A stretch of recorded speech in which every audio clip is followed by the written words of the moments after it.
Good morning.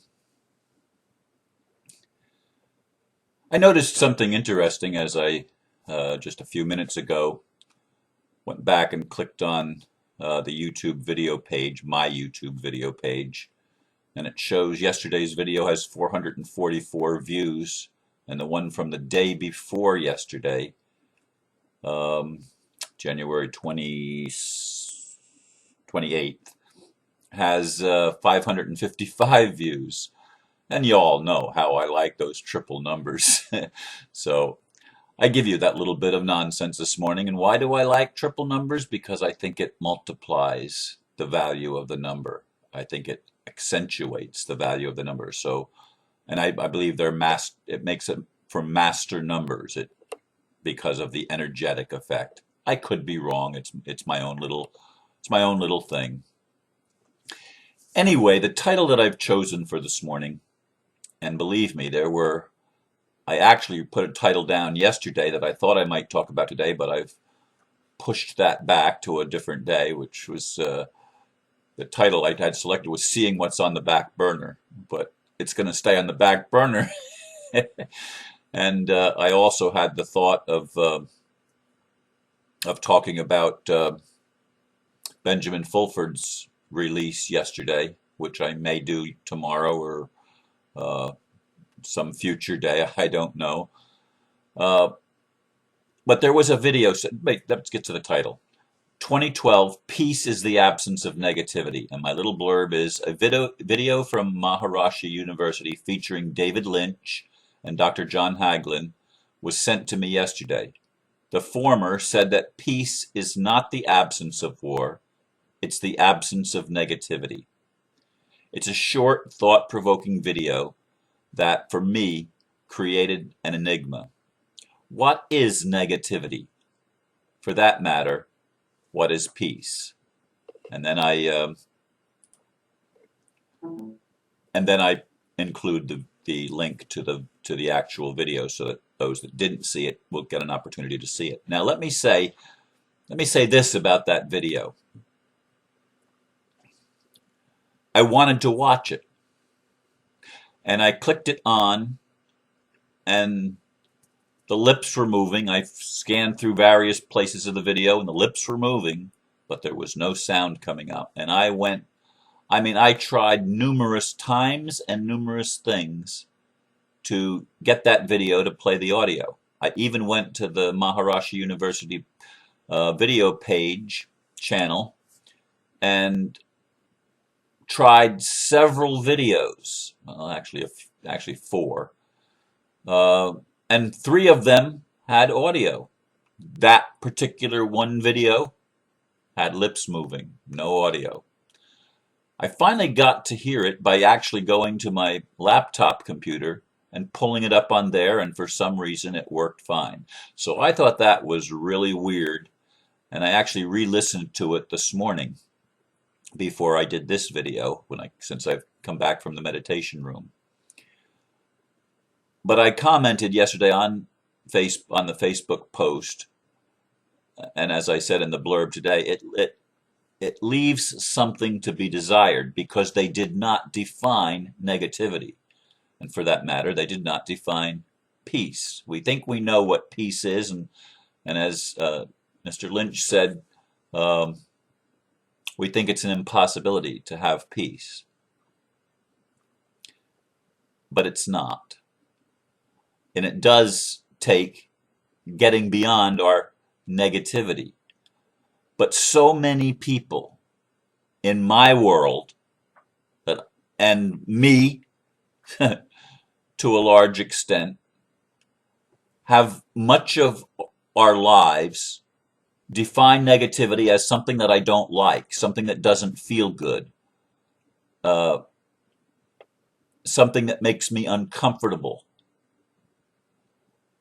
And that is not the definition of negativity. Not a definition, the absence of which is going to create peace. And there's a very important reason for that. Peace is the cessation of conflict. It's stopping the battle. It's stopping the war. So I don't agree with David Lynch. Peace is the absence of war. It is the absence of the battle. Negativity is negating something. It's pushing it away and making a judgment. I don't want this. I don't want to deal with it. It doesn't feel good to me. It brings up all sorts of stuff. Like, for some people, darkness. And Mr. Lynch at the end, toward the end of the video, said that the light doesn't need to go to war against the darkness. It just comes on and the darkness disappears. And if you equate darkness with negativity, you're in trouble.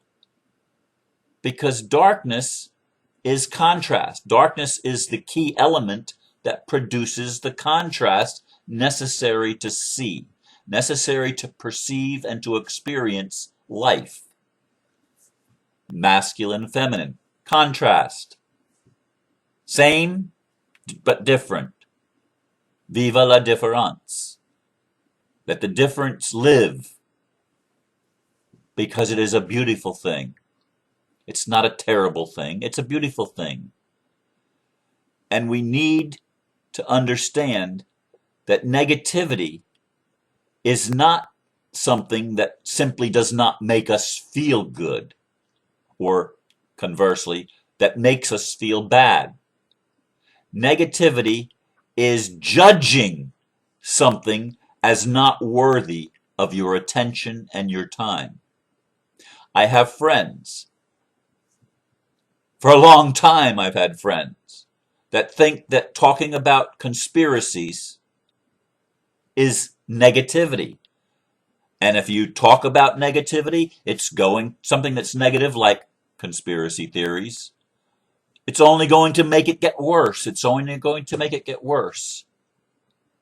And I watched a second time yesterday, I think it was yesterday, a video from Abraham, Esther Hicks channeling Abraham, and the question was about the people that rule the world, and nobody rules the world was Abraham's answer. Well, that's simply not true. There are factions in our world that control the world. That is true. And it affects every one of us. It's not negative to be aware of your surroundings. It's not negative to be aware of your feelings. It is negative to say, this is anger and it doesn't feel good. And therefore, I'm going to deny it. I'm going to push it down. I'm going to pretend it's not there. That is very negative. That is conflict.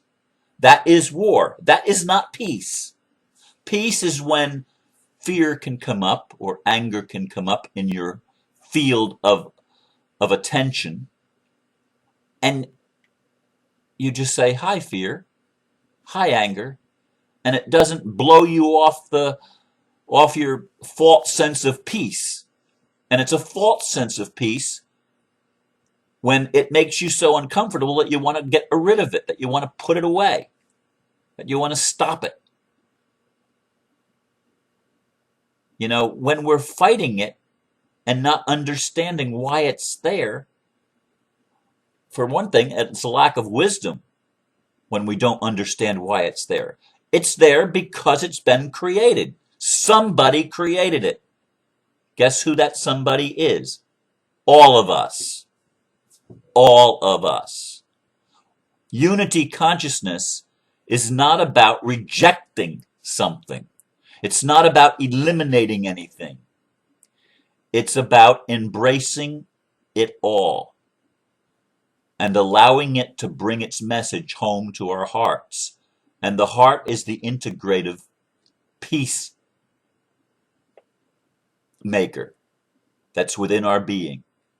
The heart is where we unify the so-called lower energies or negative energies with the so-called higher and positive energies. It's where the marriage takes place between heaven and earth, between the masculine and the feminine, between the light and the dark, between the good and the evil. Evil is only evil because it's been rejected. It's not evil because it shows us a picture that we don't want to look at. That's not why it's evil. It's evil because we refuse to look at it. If we would give everything proper attention, which means loving attention, which means acceptance, which means I see you, I recognize you. Why are you here? Oh, you're trying to put me in a state of consciousness so that I can make free choices for my own highest good. And what are the choices that are for our highest good? Ask yourself that. What are the choices that are for your highest good? Is it for your highest good to try to eliminate everything you don't like in your life? Does it work? It never worked in mine, not for very long. I might have gotten away with it for short bursts of time, but ultimately I found that the very things that I was trying to get rid of would come back again. Oh, the flame got really low, but it's there. Anyway, as I said, that video created the enigma. Created the enigma for me because I don't want to eliminate negativity. I want to eliminate my judgment of things that I don't like. Because that's the negativity.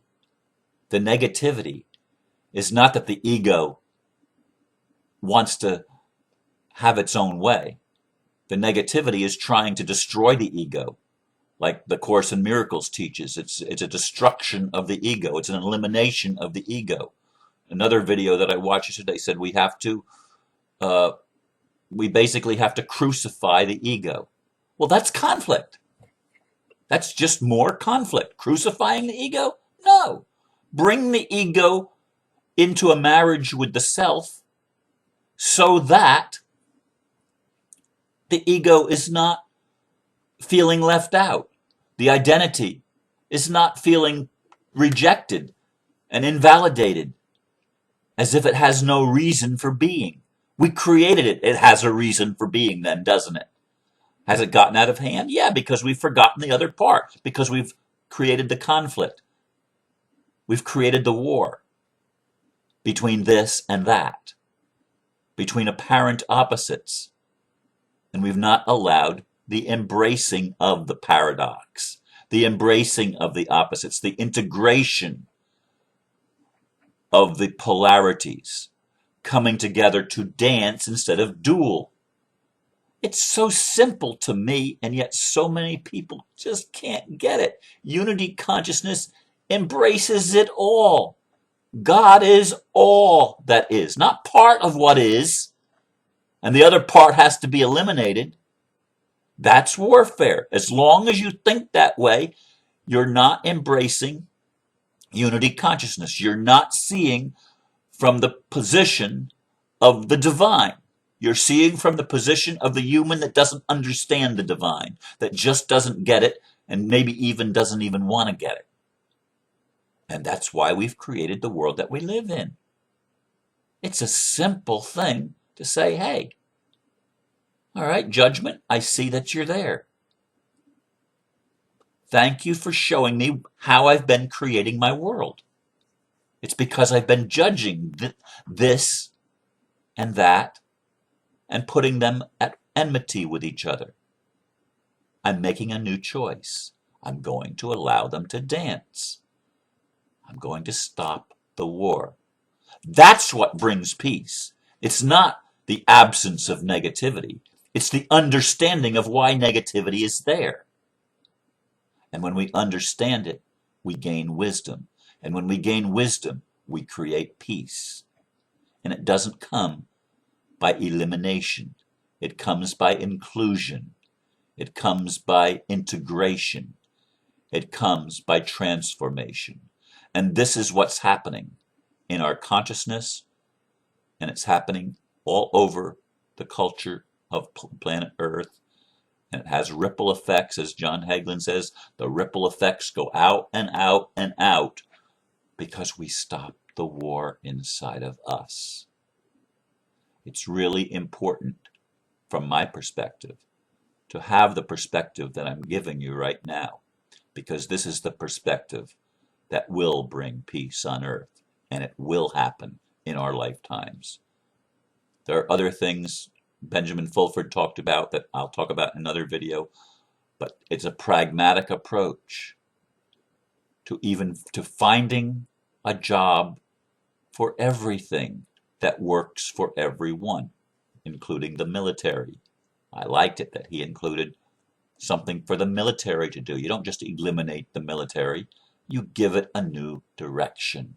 And that's what we do when we want to create peace. We give ourselves a new direction, and it's a direction of love. And love embraces the whole.